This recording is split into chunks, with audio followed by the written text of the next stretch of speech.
soir, Santé Canada lève complètement l'interdiction de donner du sang pour les homosexuels.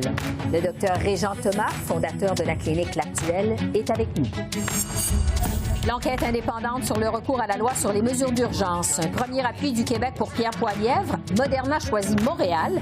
L'analyse des dossiers chauds de la semaine avec notre panel de journalistes.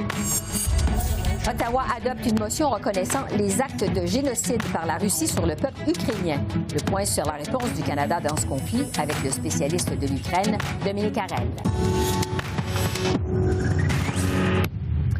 Bonsoir, Mesdames, Messieurs. Santé Canada assouplit ses règles envers les donneurs de sang. L'agence permettra désormais aux hommes ayant eu des relations sexuelles avec d'autres hommes dans les 3 derniers mois de donner de leur sang. Cette nouvelle approche, annoncée par le premier ministre Trudeau cet après-midi, exclura seulement les donneurs qui ont des comportements sexuels à risque élevé, peu importe leur identité de genre ou leur orientation sexuelle.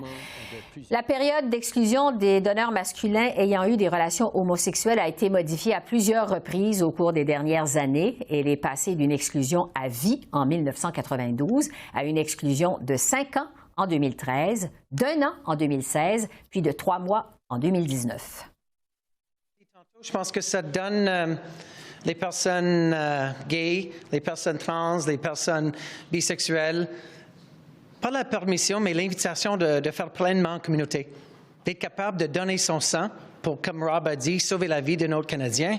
Pour moi, c'est ça d'être citoyen, c'est ça d'être chez nous, c'est ça d'être parmi une société moderne, une société progressiste, où peu importe qui j'aime, peu importe qui je suis, peu importe qui je croise au bar, je ne fais pas ça maintenant, je suis en bonne relation, mais je peux vous dire que c'est de dire aux gens que mon sang, c'est le même que votre sang et que tous les filtres qu'il va falloir mettre en place pour qu'on garde la sécurité du système de sang, c'est les mêmes standards pour chaque Canadien et chaque Canadienne. Et pour moi, ça c'est pourquoi aujourd'hui, c'est tellement une grande journée. Pour réagir à cette annonce, maintenant, je retrouve le Dr Régent Thomas, président fondateur de la clinique médicale L'Actuelle à Montréal. Bonsoir, Dr Thomas. Bonsoir. C'est l'aboutissement d'un processus qui a duré quand même plusieurs années. On vient d'entendre le ministre Randy Boissonnault s'en réjouir. Qu'est-ce que ça représente pour la communauté homosexuelle? Pour la communauté homosexuelle, c'est très important parce que d'être associé comme individu, que ton sang n'est pas bon, que tu n'es pas une bonne personne, d'apprendre ça et d'intégrer ça dans ta vie dès que tu es jeune, c'est quelque chose de très, très stigmatisant et difficile à comprendre. Avant l'épidémie du sida, les homosexuels étaient des grands donneurs de sang d'ailleurs, parce que pour cette espèce de devoir d'aider la société, la communauté. Alors, je pense que c'est extrêmement important dans la lutte contre la stigmatisation des personnes LGBTQ. Oui, parce que ça fait des dizaines d'années que cette discrimination dure. Est-ce qu'on peut parler aujourd'hui d'une décision historique ou si c'est trop fort? Ben moi, je pense que c'est historique quand même. Là. Faut comprendre d'où on vient. Moi, je suis là depuis longtemps.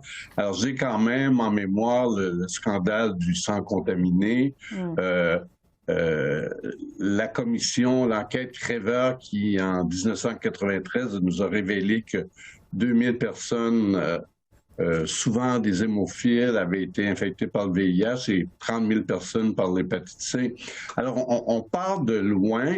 Et comme c'était quand même une maladie grave, mortelle, on a fait tous ces cheminements-là pour en arriver aujourd'hui, grâce à la science, parce qu'on a des tests aussi beaucoup plus efficaces, pour toutes sortes de raisons, on arrive à pouvoir prendre cette décision-là. Mais c'était pas évident d'emblée, parce que le plus important, c'est quand même la sécurité du sang. Et comme je parle du scandale du sang contaminé, on n'aurait surtout pas voulu revivre ça. Alors aujourd'hui, la science nous permet d'en arriver là, de dire que c'est pas l'orientation sexuelle qui compte, mais ce sont les comportements. D'ailleurs, au Canada, c'est à peu près 50% des gens qui sont des hommes homosexuels qui sont infectés par le VIH. Donc, il y a 50% des gens non homosexuels qui ont le VIH. Et souvent, les homosexuels sont plus au fait de leur état sérologique du VIH que la population non homosexuelle. Oui, parce que plusieurs s'étonnent que cette annonce survienne en 2022. Est-ce que c'est une décision qui aurait dû être prise il y a déjà plusieurs années quand même? Vous savez, ça s'est fait quand même progressivement. À un moment donné, c'était ridicule. Là, on demandait à personnes homosexuelles de ne pas avoir eu de relations sexuelles depuis 5 ans, alors qu'on ne posait pas ces questions-là aux hétérosexuels. Après, on est passé jusqu'à 3 mois. La période de 3 mois, il y avait quand même une raison scientifique derrière. C'est que quand on fait un test du VIH, je veux dire, si on a été infecté dans les derniers mois, le test peut donner un faux négatif. Alors, c'est pour ça la question du 3 mois. Maintenant, on a évalué qu'on peut poser les questions différentes. Plusieurs autres pays le font, la Grande-Bretagne, l'Espagne, en posant beaucoup plus des questions sur les comportements sexuels. Alors, vous pouvez être homosexuel, mais avoir des comportements sexuels très sécuritaires qui ne devraient pas vous empêcher de donner du sang.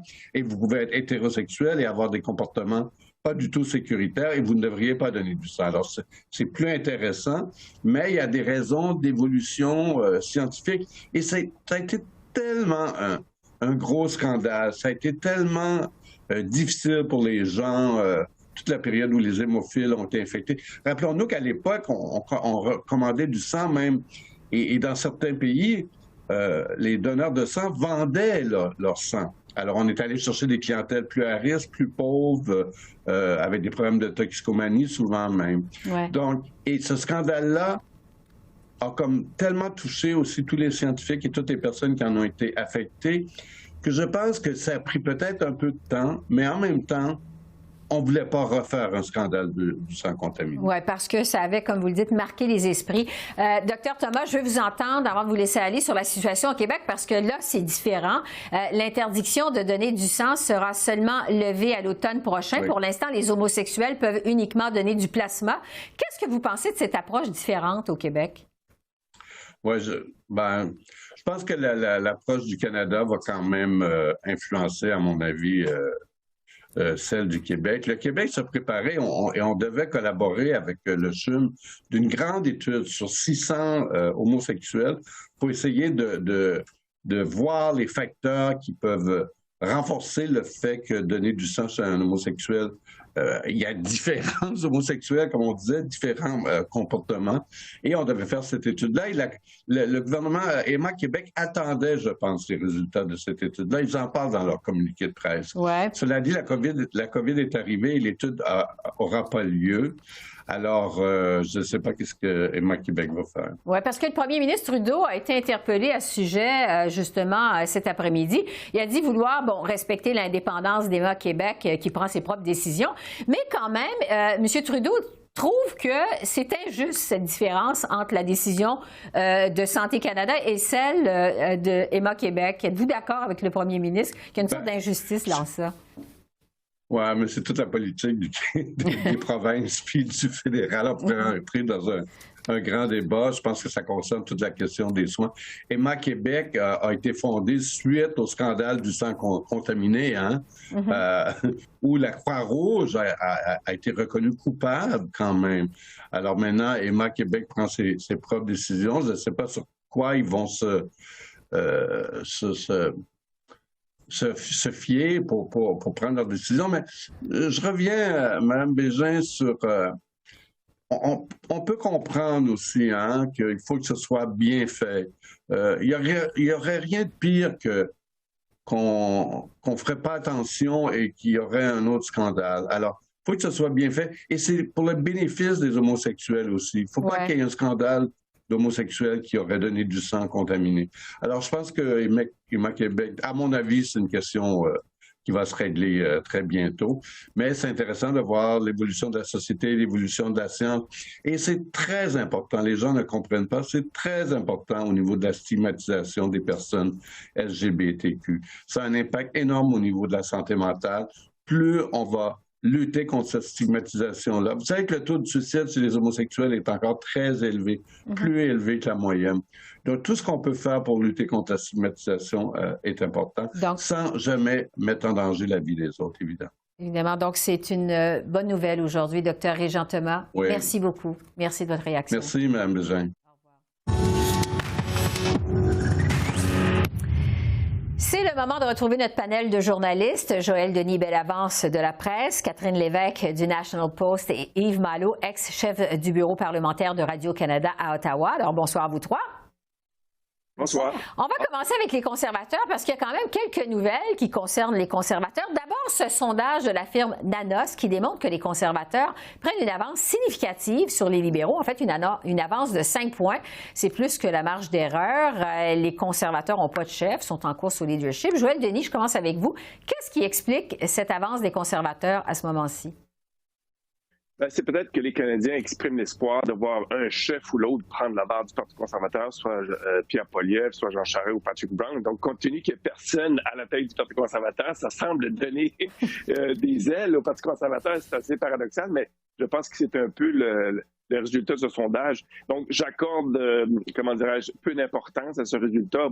Évidemment, on est loin d'une élection fédérale, mais quand on mesure les appuis au Parti conservateur en nommant des chefs, les résultats sont tout autres. Donc, je mettrai un peu de bémol à ce résultat-là, mais pour les conservateurs, les militants, ça peut être encourageant de voir qu'il y a peut-être de l'espoir pour eux un jour ou l'autre. Oui, Catherine, on va rester avec les conservateurs parce qu'on apprenait aujourd'hui qu'un premier député du Québec, Pierre Paulus, appuie Pierre Poilievre dans la course au leadership. On se serait attendu à ce que les députés du Québec appuient Jean Charest.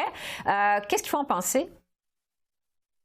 En fait, je pense que la grande majorité des députés conservateurs appuient Jean Charest, ça c'est bien certain, sous le leadership d'Alain Reyes, qui a tenté de rallier tout le monde. Mais là, moi, ce que j'entendais, c'est que Pierre Paulus, on disait à l'interne, écoutez, il n'arrive pas à se brancher, il ne prend pas de décision, il veut rester neutre. Visiblement, ça a changé pour lui. Alors là, moi, j'ai plusieurs questions, à savoir, M. Paulus avait quand même été très, très critique de ses collègues qui avaient appuyé le convoi de camionneurs il y a quelques mois, incluant Pierre Poilievre. M. Paulus avait quand même parlé de ces manifestants comme étant des anarchistes. Donc là, je me demande comment est-ce qu'il arrive à réconcilier cette position avec celle de M. Poilievre, qui finalement capitalise sur ce mouvement-là pour sa popularité.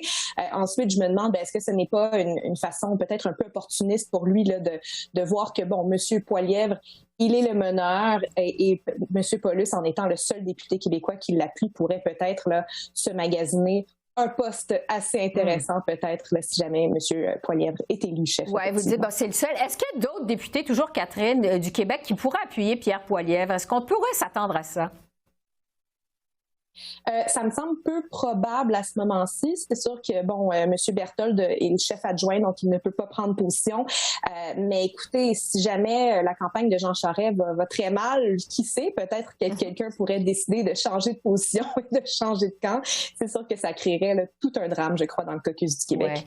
Ouais. Yves, on va poursuivre justement sur la course au leadership. Il y a au moins 8 candidats dans la course. Le dépôt, la période des dépôts de candidature, je devrais dire, ça se termine demain, vendredi. Pierre Poilievre, évidemment, attire toujours des foules importantes. Jean Charest, je dirais, mène une campagne plus discrète. Qu'est-ce que vous pensez de l'allure de cette course jusqu'à maintenant? Écoutez, ça s'adresse aux partisans conservateurs et non pas à la population en général. Donc, c'est excessivement ciblé ce que les candidats font.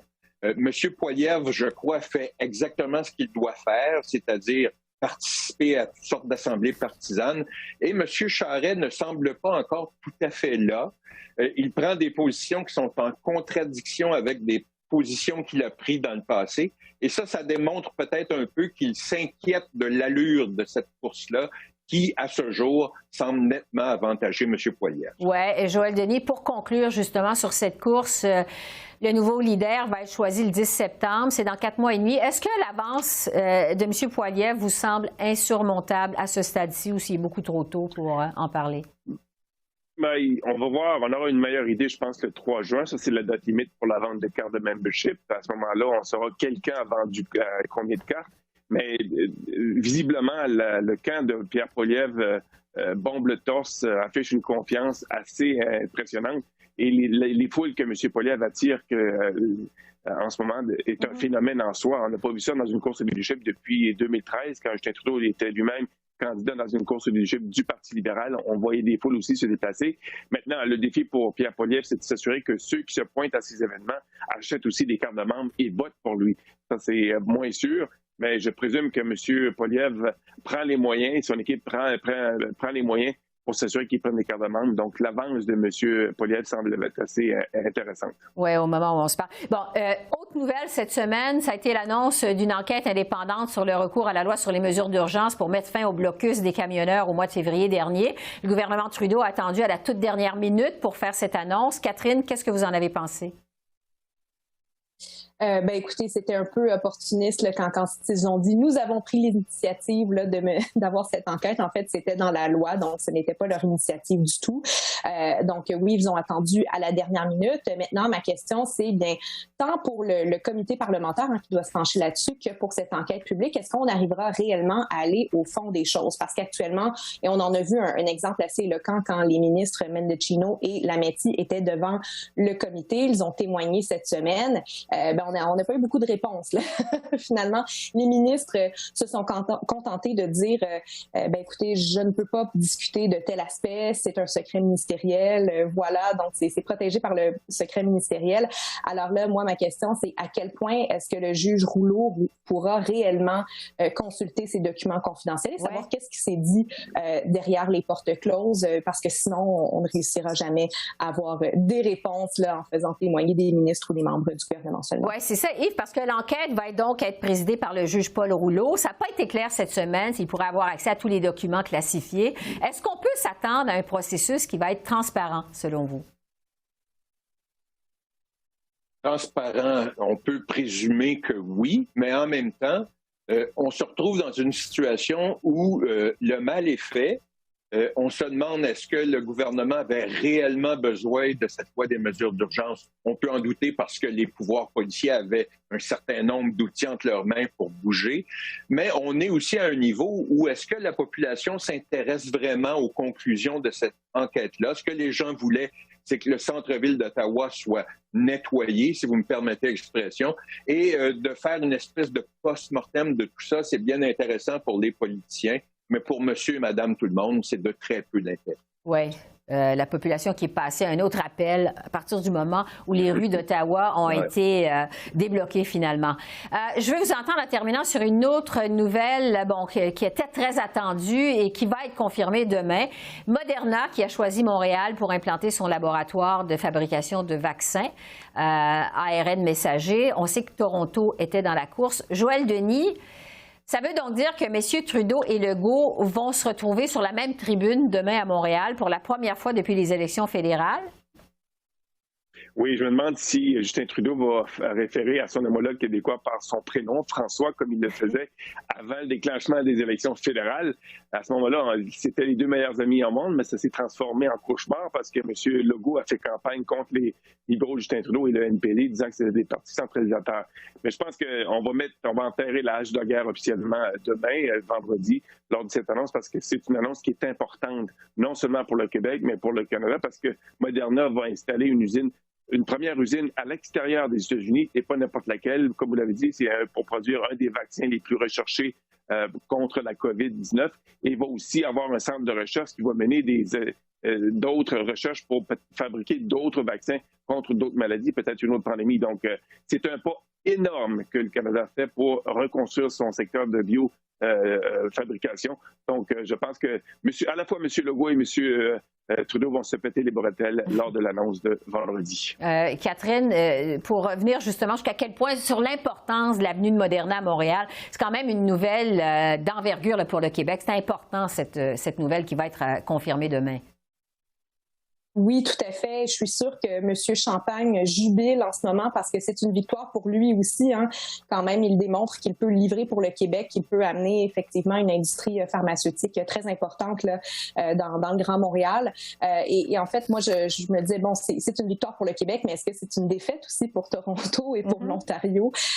Donc, vraiment, j'ai hâte de voir en fait la dynamique entre M. Trudeau, M. Legault demain. J'ai hâte de voir s'ils seront aussi chaleureux, mais j'ai hâte aussi de voir à quel point le ministre Champagne sera excité de tout ça. Mais oui, en fait, je pense qu'on peut vraiment parler d'une bonne nouvelle vraiment pour le Québec et Montréal. Yves, parce qu'il faut le dire, c'est le ministre de l'Innovation, François-Philippe Champagne, qui a piloté l'avenue de Moderna au Québec.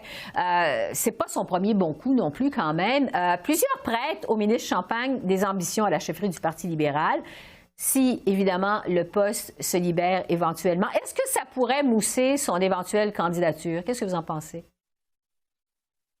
Je ne crois pas nécessairement parce que la politique, c'est tellement long avant d'aboutir à quelque chose. Moi, je pense plutôt que le signal qu'il faut voir ici, c'est que c'est une victoire du Québec sur l'Ontario, ce qui est excessivement rare, d'une part. Et il ne faut pas oublier non plus qu'il y a une campagne électorale qui commence en Ontario la semaine prochaine. Et M. Trudeau n'avait pas nécessairement intérêt à donner trop de munitions à M. Ford pour mousser sa candidature. Alors, je pense que ça fait partie d'un certain ordre des choses qui pourrait éventuellement, à long terme, bénéficier à M. Champagne. Oui, Joël Denis, on va terminer avec ça. L'impact de cette nouvelle, l'avenue de Moderna au Québec, sur la campagne électorale qui débute en Ontario? Je ne pense pas qu'on va en faire un grand cas. Monsieur Ford dépose aujourd'hui, jeudi, un budget et qui est quand même assez, son budget qui est quand même assez intéressant pour les contribuables parce qu'on va accorder une certaine baisse d'impôts au moins nantis.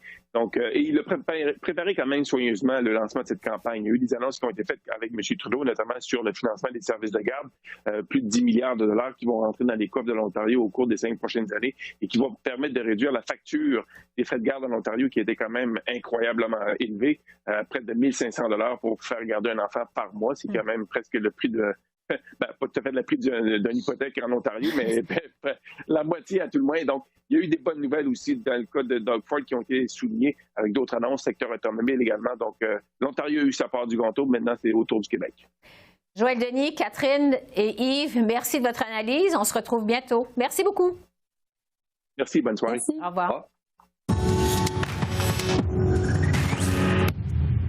Le Canada impose de nouvelles sanctions à plus de 200 proches du président russe Vladimir Poutine dans la région du Donbass, dans l'est de l'Ukraine. La Chambre des communes a aussi adopté à l'unanimité une motion qui reconnaît que la Russie commet des actes de génocide contre le peuple ukrainien.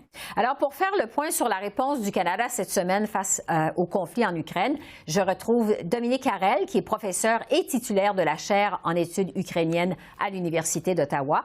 Bonsoir, professeur Harel. Bonsoir. Bon, de nouvelles sanctions, également une motion qui reconnaît un génocide en Ukraine. Je vous demanderai d'abord quel impact est-ce que ça pourrait avoir? C'est surtout l'impact symbolique de la deuxième motion, puisqu'évidemment, les sanctions, on empile, si on peut dire. Là, il y en a toujours à chaque semaine. Là, ça continue. Ce qui est sans précédent, très certainement, c'est que c'est la deuxième fois donc, que le Canada reconnaît qu'il y a un génocide, qu'il y a eu un génocide ou qu'il y a un génocide en cours dans l'histoire ukrainienne. Le premier, c'était en rapport à la famine Holodomor des années 30. Et puis, voilà, le vote d'hier. Quand je dis c'est sans précédent, c'est que le Canada reconnaît qu'un gouvernement de Moscou a commis 2 fois, donc, ou est en processus de commettre des génocides. Face au même peuple, face aux Ukrainiens. Oui. Le Canada a aussi annoncé cette semaine de nouvelles livraisons d'armes à l'Ukraine, notamment des véhicules blindés. Il y a des obusiers également. Jusqu'à quel point l'Ukraine a besoin de ce type d'armes lourdes à cette étape-ci de la guerre? Là, c'est assez clair qu'avec le nouveau front là, qui s'est ouvert au Donbass, que l'Ukraine a besoin d'armes offensives de très longue portée.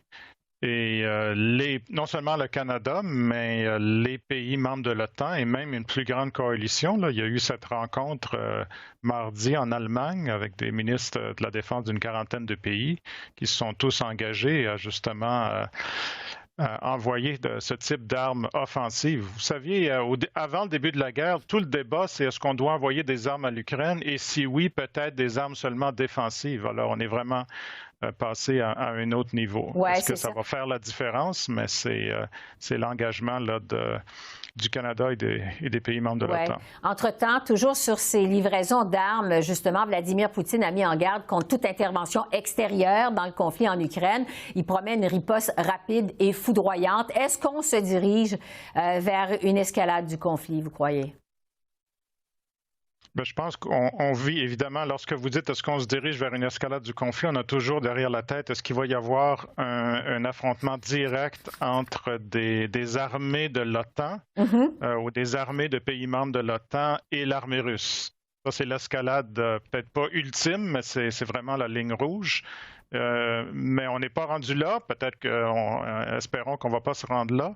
Mais c'est clair qu'il y a une escalade, comme je viens de le mentionner. Le seul fait qu'on en voit en quantité assez considérable. Il y a le Canada, mais là, évidemment, les États-Unis, l'Allemagne, là, qui a tenu un vote presque historique hier sur cette question-là, que les Ukrainiens reçoivent une telle quantité d'armes offensives pour tenter de résister à l'assaut russe. Dans le Donbass, mais là, c'est assez clair ça semble assez clair que les plans de la Russie, ça serait de conquérir à peu près la moitié de l'Ukraine, à l'est, en partant de Kharkiv, à travers le Donbass, en passant par Mariupol, dans le sud, Kherson, et peut-être jusqu'à Odessa, là, avec les derniers développements du côté d'un territoire contesté dans le pays voisin, là, la Moldova.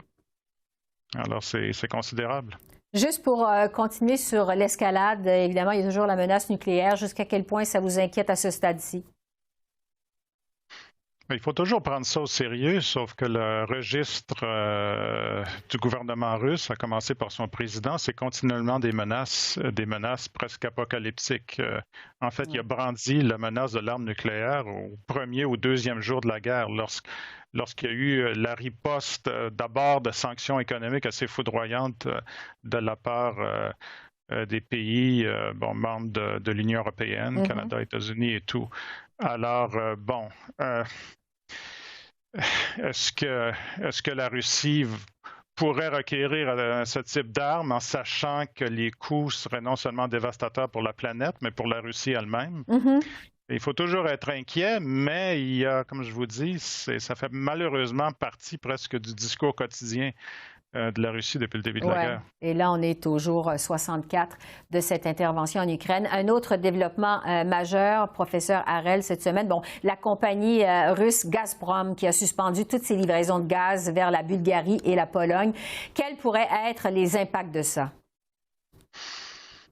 Ça semble être un test assez fort face aux pays plus puissants de l'Union européenne. On commence d'abord et avant tout par l'Allemagne, parce que tout se joue en Allemagne. L'Allemagne qui est la puissance économique européenne, mais qui est aussi le pays le plus dépendant et de loin d'importations énergétiques, en particulier du gaz de la Russie. La Russie, pour chercher à protéger sa monnaie, là, qui avait subi une dégringolade considérable avec les sanctions au tout début, demande maintenant d'être payée en roubles, ce que l'Union européenne refuse. Et puis, la Pologne et la Bulgarie avaient refusé. Et puis là, ils ont été coupés par la Russie comme un signal, qui est évidemment vu par l'Union européenne comme du chantage. C'est difficile à croire que si la Russie continue donc de couper le gaz à d'autres clients de l'Union européenne, d'autres États clients, que ces États-là vont plier au chantage. Alors, est-ce qu'on se dirige finalement vers une situation où ça pourrait mener à des troubles économiques? Parce qu'évidemment, à court terme, si le gaz est coupé en Allemagne, ça va avoir des répercussions sur leur industrie. Il semble que Poutine va prendre la décision en particulier je parle beaucoup des Allemands parce que c'est vraiment eux qui se retrouvent au cœur du contentieux, mais ça touche vraiment des douzaines de pays. Ça ne nous touche pas, nous, au Canada là, ou aux États-Unis, parce qu'on n'est pas dépendant du tout de ces importations-là. Mais Poutine joue gros. Poutine, qui avait cette réputation peut-être un peu sinistre là, depuis 20 ans, mais de jouer de façon tout de même assez prudente, là, mais c'est plus le cas là, depuis 2 mois. Le risque est très élevé. Évidemment, on continue à suivre de près ce conflit et les interventions, évidemment, du Canada face à ce conflit en Ukraine. Dominique Harel, je rappelle que vous êtes professeur et titulaire de la chaire en études ukrainiennes à l'Université d'Ottawa. Merci beaucoup de vos lumières. Très apprécié. Merci. Alors voilà, c'est comme ça qu'on a vu l'essentiel de l'actualité de ce jeudi 28 avril sur la colline parlementaire à Ottawa. Esther Bégin qui vous remercie d'être à l'antenne de CEPAC, la chaîne d'affaires publiques par câble. Je vous souhaite une excellente fin de soirée et je vous dis à demain. Au revoir.